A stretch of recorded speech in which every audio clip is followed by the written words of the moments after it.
اگر کوئی آپ کے قابو میں نہ آئے، بات نہ مانے، 11 بار پڑھ کر پھونک مار دیں، انشاءاللہ تعالی وہ آپ کے قابو میں آئے گا، آپ کی بات بھی مانے گا۔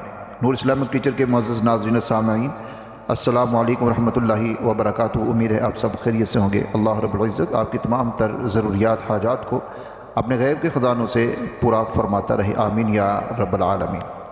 ہماری زندگی میں بہت سارے ایسے مواقع آ جاتے ہیں جب ہمیں کسی شخص سے کوئی خاص کام ہوتا ہے، لیکن وہ ہماری بات نہ یہ سنتا نہیں ہے، ہمارا کام نہیں کرتا، تو پھر ہمیں ضرورت پڑتی ہے کہ ہم اس کے ساتھ کوئی ایسا معاملہ کریں، کوئی سفارش ڈھونڈیں یا کوئی تعلق بنائیں کہ جس سے وہ ہماری بات کو مان لیں۔ تو ناظرین اکرام، آج کا یہ عمل ایسے مواقع کے لیے بہت زیادہ فائدہ مند ہے۔ اس کو کریں گے تو انشاءاللہ تعالی آپ کو بہت زیادہ اس سے فائدہ ہوگا، اور متعلقہ شخص سے اگر آپ کو کوئی حلال اور جائز کام ہے تو وہ آپ کی بات سنے گا بھی اور مانے گا بھی۔ عمل کی طرف بڑھتے ہیں، اس سے پہلے اگر آپ ہمارے چینل پہ نہیں ہیں تو چینل کو سبسکرائب ضرور کیجیے گا، ویڈیو کو شیئر بھی کیجیے گا تاکہ دوسرے لوگ بھی استفادہ کر سکیں۔ ناظرین اکرام، سب سے پہلی بات، اللہ رب العزت سے تعلق مضبوط کیا۔ اللہ رب العزت سے تعلق مضبوط ہونا چاہیے۔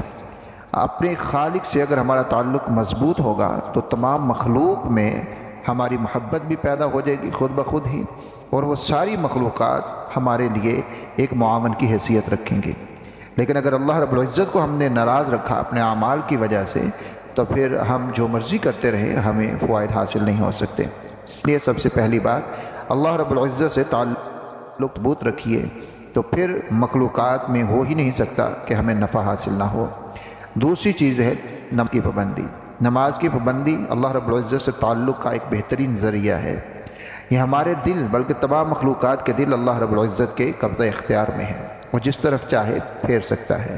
اس لیے اگر آپ اللہ سے تعلق مضبوط رکھیں گے نماز کے ساتھ، تو مخلوق کے دلوں میں ہمارے لیے نرمی پیدا ہو جائے گی، محبت پیدا ہو جائے گی، اور پھر ہمارے کام بھی بنتے رہیں گے انشاءاللہ تعالی۔ وہ شخص ہے جس کے ساتھ کوئی ضروری کام ہے، سورہ اخلاص پڑھے، کو 3 مرتبہ پڑھ لی، 7 مرتبہ، 11 مرتبہ پڑھ لی، اور اس کا ثواب اس شخص کو ہدیہ کر دیا، یا اللہ اس کا ثواب میں فلاں شخص کو ہدیہ کرتا ہوں۔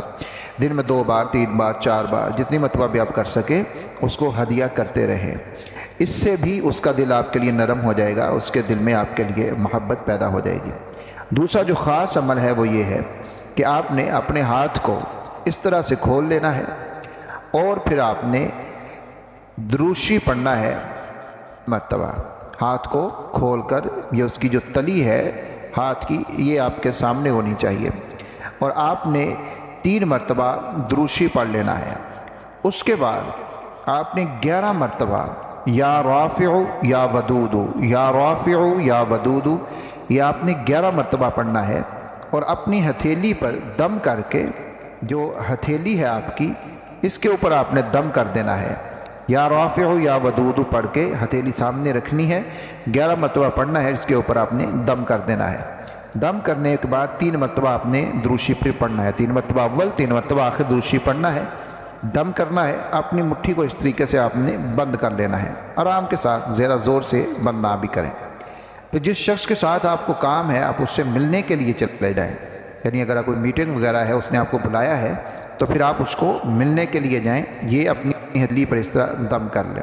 یہ ضروری نہیں کہ آپ نے گھر میں ہی دم کر کے جانا ہے، آپ رستے میں بھی کر سکتے ہیں، قریب جا کے بھی کر سکتے ہیں۔ اور پھر جب اس کو ملنے کے لیے جائیں تو اس شخص کے قریب جا کر آپ نے اس کو کھول دینا ہے اس طریقے سے، اور ساتھ میں آپ نے اپنے من سے یا رافع یا ودود، آپ نے یہ دونوں اسم پڑھتے رہنا ہے۔ انشاءاللہ تعالی وہ شخص بات مانے گا بھی۔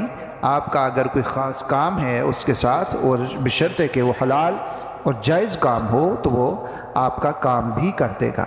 یا رافع یا ودود، یہ 2 اسم جب آپ ہاتھ پر دم کر کے جائیں گے تو آپ نے رستے میں بھی ان کو پڑھتے رہنا ہے، اور اس کے پاس پہنچ کر بھی آپ نے ان کو پڑھتے رہنا ہے۔ جب آپ نے مٹھی کھولنی ہے تب بھی آپ نے اس کو پڑھتے رہنا ہے۔ انشاءاللہ تعالی اللہ فضل فرمائیں گے، اور اس شخص کے دل میں آپ کے لیے محبت پیدا ہو جائے گی، اور وہ آپ کی بات کو مانے گا۔ لیکن یہ جو بات میں نے یہاں پر بتائی ہے، اس بات کا ہمیشہ خیال رکھیں۔ اللہ رب العزت سے جتنا تعلق مضبوط ہوگا، جتنے احکامات کی ہم پابندی کریں گے، اتنا ہی مخلوقات سے ہمیں نفع بھی حاصل ہوگا انشاءاللہ تعالی۔ اس لیے کبھی بھی نماز کو مت چھوڑیے۔ ہم مختلف گلے ضرور کر دیتے ہیں کہ ہمارا فلاں کام نہیں بن رہا، فلاں کام نہیں بن رہا، اور پھر اکثر لوگ وظائف کو سن کر پڑھ کر پھر وہ ان وظائف کو کرتے ہیں اور بعد میں پھر یہ شکایت ضرور کرتے ہیں کہ ہمیں اس سے فائدہ نہیں ہوا۔ اگر ان سے پوچھا جائے کہ آپ نماز پڑھتے ہیں، قرآن مجید کی تلاوت کرتے ہیں، ذکر و اذکار کرتے ہیں، استغفار آپ کرتے ہیں، تو جواب نفی میں ملتا ہے۔ نہ ہم نماز کی پابندی کرتے ہیں، نہ قرآن مجید کی تلاوت ہم کرتے ہیں، تو پھر ہم یہ بھی چاہتے ہیں کہ ہمارے کام بنتے چلے جائیں۔ ناظرین کرام، ایسا نہیں ہوتا۔ اللہ رب العزت سے جتنا تعلق مضبوط ہوتا ہے اتنے ہی زیادہ ہمارے کام بننا شروع ہو جاتے ہیں، مشکلات آسان ہونا شروع ہو جاتی ہیں۔ نماز کی پابندی ایک ایسی چیز ہے جو ہمارے لیے رزق کے دروازے کھول دیتی ہے۔ اللہ رب العزت سے تعلق کا ایک بڑا ہی کامل ذریعہ وہ نماز کی پابندی ہے۔ اسی طرح اگر آپ سورہ یاسین کی تلاوت روزانہ کرتے ہیں تو اس سے بھی آپ کو بہت زیادہ فائدہ حاصل ہوتا ہے۔ صبح اگر سورہ یاسین کو پڑھ لیا جائے پورے دن کے رزق کا انتظام ہو جاتا ہے۔ تو اس لیے وظائف کو کرنے کے ساتھ آپ نماز کی پابندی کیا کریں، قرآن مجید کی تلاوت کی پابندی کیا کریں۔